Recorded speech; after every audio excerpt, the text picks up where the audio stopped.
let's talk about some books I'm getting rid of. First book, The Final Girl Support Group by Grady Hendrix. This book follows a final girl support group, which means that all the girls are survivors of like some scary slasher murder, and they meet together in a group with a therapist. And then at one point, someone starts killing off the girls. And so we follow our main character, Lynette, who is one of the girls and is trying to figure out what's going on and also how to keep herself safe. I read this one and I liked it, but I accidentally bought two, a hardcover and a paperback. I don't know why. So I've decided to get rid of the hardcover because it will take up more space in my shelves. So this one isn't a hate, it's just I don't have room for two books. After that, we have Aline by Atisha Moshfegh. This book follows our main character, Aline, who works at a prison, has this awful life, is an awful person, and she meets this girl named Rebecca, who becomes quickly one of her best friends, or her only friend. And eventually Rebecca leads her to this crime, which you know is happening at the beginning of the book.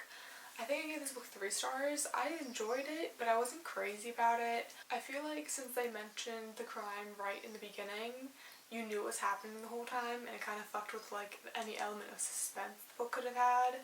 At the end of the day, it was fine, but I just don't see myself ever reading it again or recommending it to anyone. Then we have The Orphan Master's Son by Adam Johnson.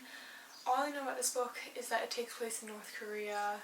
I really don't want to read a Westerner's idea of what North Korea is. I'm just not even going to give it the time of day, so this one's just leaving. Next is A Tree Grows in Brooklyn by Betty Smith.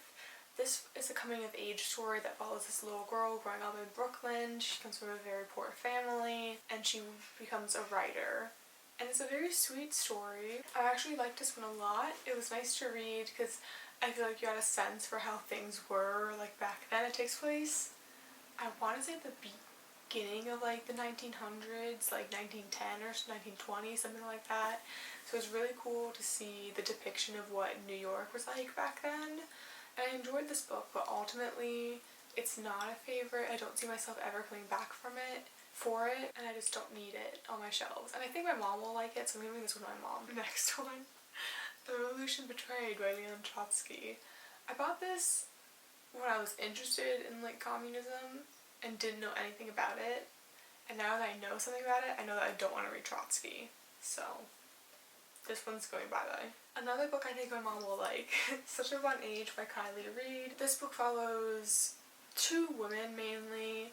It follows a young black nanny and also the white woman that she works for.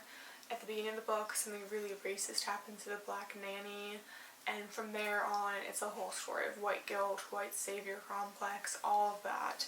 I liked it, but again, I didn't like it that much. I think my mom will like it, I'm going to give it to her. Then we have The House on Mango Street by Sandra Cisneros. This book follows the Latinx community in Chicago. It follows one little girl, and it's kind of like a coming of age, I guess. It's about her growing up in this community and what the community's like. This one just wasn't for me. I don't think there's anything particularly wrong with it, but the chapters are really short. Each chapter follows like a different thing, so it's not very linear. I just didn't like it that much, and I don't really want to have it anymore, so goodbye. After that, we've got Bound by Donna Jo Napoli. This is like a retelling of Cinderella, but taking place in China. I don't know what time period, but it's the time period where like feet are being bound and stuff like that. It was a fine read. Like, it was okay, I could get through it, but I didn't like it that much.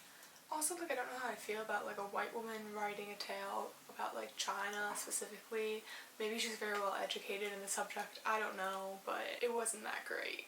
It was very cheesy, very early YA, not for me. Then we have Fledgling by Octavia E. Butler. This one's kind of a letdown for me.